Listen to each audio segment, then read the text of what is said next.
반갑습니다. 쉽게 배우는 쉬운 영어 치트키의 마크 홍입니다. 영어 공부를 한번 해보자고 생각하면서 제일 먼저 드는 생각은 영어 공부가 참 어렵다는 점일 겁니다. 그렇다면 효과적으로 영어 공부를 하려면 영어가 왜 그렇게 어려운 건지 그 이유와 원인을 먼저 파악하고 그에 대한 해결 방법을 찾아야 할 겁니다.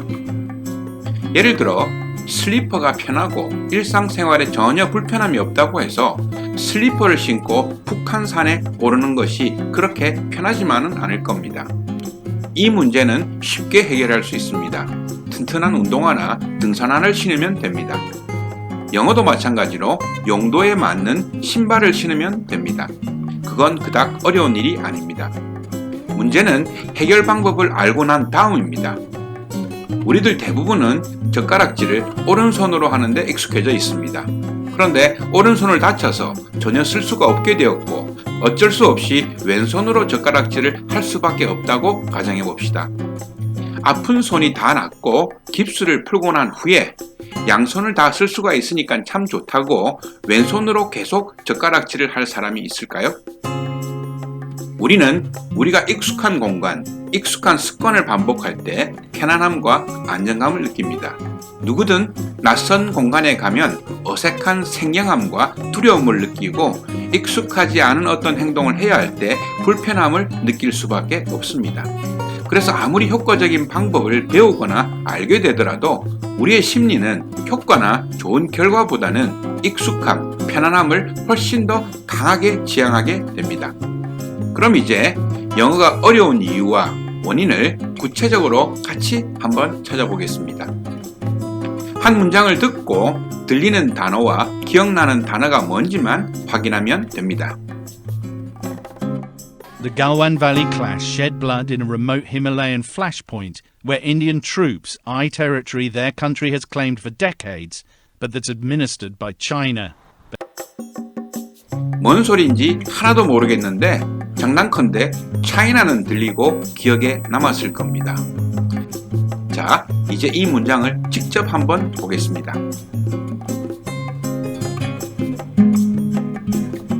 들을 때보다는 좀 더 많은 단어가 눈에 띌 겁니다. 이제 해석을 한번 해봅시다. 라고 말을 하니 혹시 주어, 동사, 목적어, 과거형, 전치사 이런 용어들이 떠오르지는 않았나요? 아마도 이 문장은 여러분들에게 이렇게 보였을 겁니다. 보인 단어의 수 또는 문법 용어의 수는 개인별로 차이가 날 수 있겠지만 이런 식으로 보였다는 것은 알 수 있을 겁니다. 여러분들은 지금 무엇을 보고 있는 걸까요? 여러분들은 영어를 보고 있는 걸까요? 한글을 보고 있는 걸까요? 여러분들이 보고 있는 것은 영어가 아니라 여러분들이 뜻을 알고 있는 영어 단어의 한국말 뜻 그리고 한글로 된 문법 용어들을 보고 있는 것입니다. 우리 대부분은 이런 방법으로 한국의 언어 구조에 영어를 끼워 맞추려고 합니다. 학교에서 그렇게 배웠고 또 모든 한국 사람들이 이렇게 영어를 배우고 그렇게 쓰니까 나도 그렇게 따라가야 된다고 생각합니다. 그래서 영어가 어려운 것은 한국인이기 때문에 어쩔 수 없는 것이라고 생각하고 있지 않습니까? 그래서 단어의 한국말 뜻을 모르면 그 단어는 귀에 들리지도 눈에 보이지도 않습니다.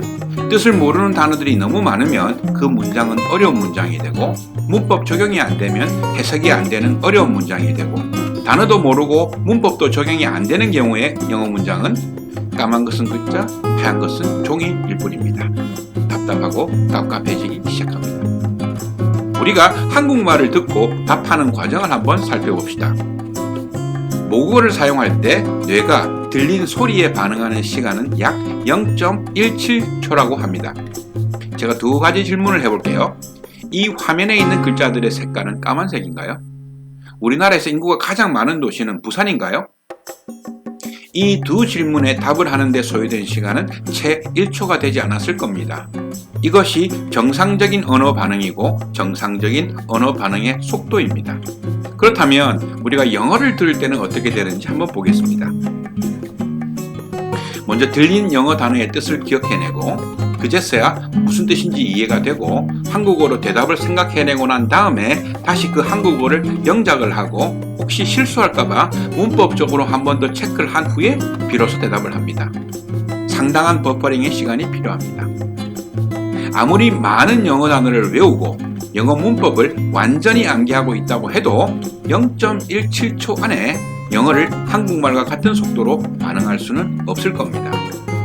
그나마 아는 단어가 많을 때는 괜찮지만 모르는 단어가 많아지면 이 버퍼링의 시간은 우리의 심리를 순간적으로 당황하게 만들고, 이 당혹감은 우리를 적극적인 태도에서 소극적인 태도로, 능동적인 태도에서 수동적인 방어 태세를 취하도록 우리의 뇌를 컨트롤하고, 우리의 본능은 이 상황을 극복하려기보다는 도망갈 준비를 하게 됩니다.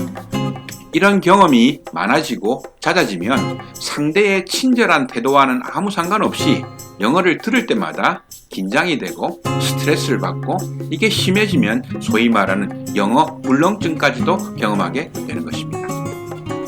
이것이 우리에게 영어가 어려운 이유입니다. 한국어로 영어를 보는 것, 영어라는 언어에 대해서 가지고 있는 막연한 두려움과 거리감. 이제 문제의 원인을 파악했으니 문제의 해결책도 알려드리겠습니다. 그 해결책은 매우 단순합니다. 첫째, 영어는 영어로만 보고, 둘째, 영어를 쓰는 동안은 영어를 쓰는 사람들처럼 생각만 하면 됩니다. 영어를 영어로만 보는 것은 생각만큼 어렵지 않습니다.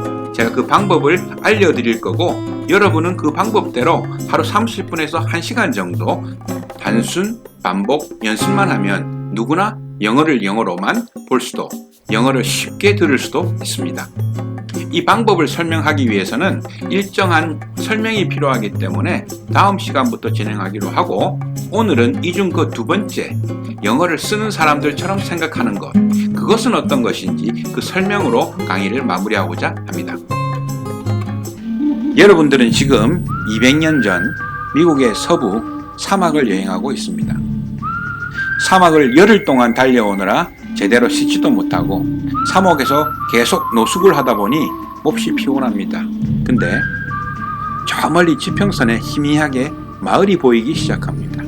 와, 저 마을에 가서 일단 시원한 맥주부터 한잔하고 샤워도 좀 하고 따뜻한 스테이크도 하나 먹고 좀 편하게 쉴 수 있겠다는 생각에 말을 달려 급히 마을로 갑니다. 마을에 들어서자마자 그 마을에 하나밖에 없는 호텔이자 식당이자 술집인 곳으로 기분 좋게 들어갑니다. 성큼성큼 바텐더에게 가서 맥주를 한 잔 주문하고 맥주가 나오기를 기다리면서 식당을 한번 쓱 둘러봅니다. 맥주가 나오기를 눈 빠지게 기다리고 있는데 어디선가 갑자기 총알이 내게로 날라옵니다. 주문한 맥주는 한 모금도 못 마시고 죽어가면서 나는 생각합니다. Why? 자, 이름도 모르는 사막의 한 마을에서 맥주 한 모금도 못 마시고 내가 죽어가야 하는 이유는 뭘까요? 이제 입장을 바꿔서 이제는 여러분이 총을 쏜 사람의 입장이 한번 되어보겠습니다. 식당에서 밥을 먹으면서 맥주를 한잔하고 있는데 낯선 사람이 씩씩거리며 들어옵니다. 바텐더와 잠깐 이야기를 나누는 것 같으니 나를 쓱 쳐다봅니다. 여러분은 생각합니다. 혹시 날 죽이러 온 건가? 그냥 지나가는 사람일까? 확신이 없습니다. 그렇다면 저 생전 처음 보는 사람에게 내가 총을 맞을 확률은 반반입니다. 그런데 내가 먼저 저 사람을 쏴버리면 내가 총을 맞을 확률은 아예 없어집니다. 그래서 내가 먼저 총을 쏜 겁니다. 자, 만약에 우리가 이런 환경 속에서 매일매일을 살아가야 한다면 어떻게 해야 할까요? 우리는 식당에 들어서자마자 지체 없이 우리는 그저 지나가는 나그네일 뿐 누구하고도 싸울 의사가 없다는 것을 구석에 앉은 사람까지 모두가 이해할 때까지 지속적으로 떠들어야 합니다. 왜? 총 안 맞으려면. 가끔씩 한국에 온 지 얼마 안 되는 외국인들과 우연히 눈이 마주치면 눈인사나 목례를 합니다. 근데 저 사람들은 왜 그러는 걸까요? 맞습니다. 총 안 맞으려고 그러는 겁니다. 또 가끔 외국인들과 우연히 같이 있게 되면 생전 처음 보는 외국인들이 날씨가 어떠네, 자기 이름이 뭐네 하면서 엄청 친한 척을 하면서 말을 걸어오는 것을 본 경험이 있을 겁니다. 한국 사람들은 모르는 사람과 눈이 마주치면 뭘 봐? 라고 할 텐데 저 친구들은 너무너무 친절합니다. 왜일까요?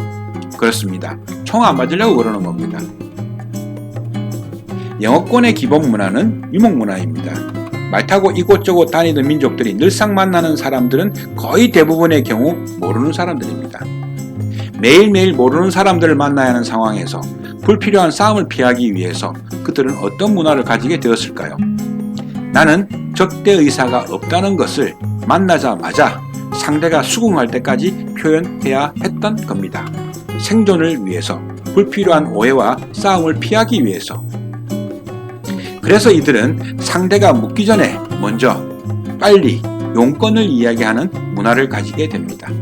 그래서 영어는 거의 대부분의 경우 주어와 동사로 모든 이야기를 시작합니다. 왜일까요? 맞습니다. 총 안 맞으려고 그러는 겁니다. 우리와는 전혀 다른 문화입니다. 이제 영어를 보거나 들을 때마다 귓가에 총소리가 맴돈다면 여러분은 이제 영어를 쓰는 사람들의 심리를 이해하고 있는 것입니다. 이제 다음 시간부터는 그 문화의 가장 근본적인 표현인 언어, 영어를 하나씩 배워보겠습니다. 이번 기회에 영어를 한번 배워보겠다라는 결심이 있으신 분들은 두 가지만 준비해 주시면 됩니다. 중고 서점에 가서 영어책을 한 권 구입하시고 연필만 하나 있으면 됩니다. 영어책은 전공서적이건 소설이건 잡지건 어떤 것이든 상관이 없습니다. 다만 영어로만 된 영어책이 한 권 필요합니다.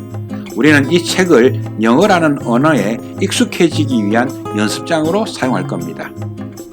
그럼 다음 시간에 또 볼 수 있기를 바라면서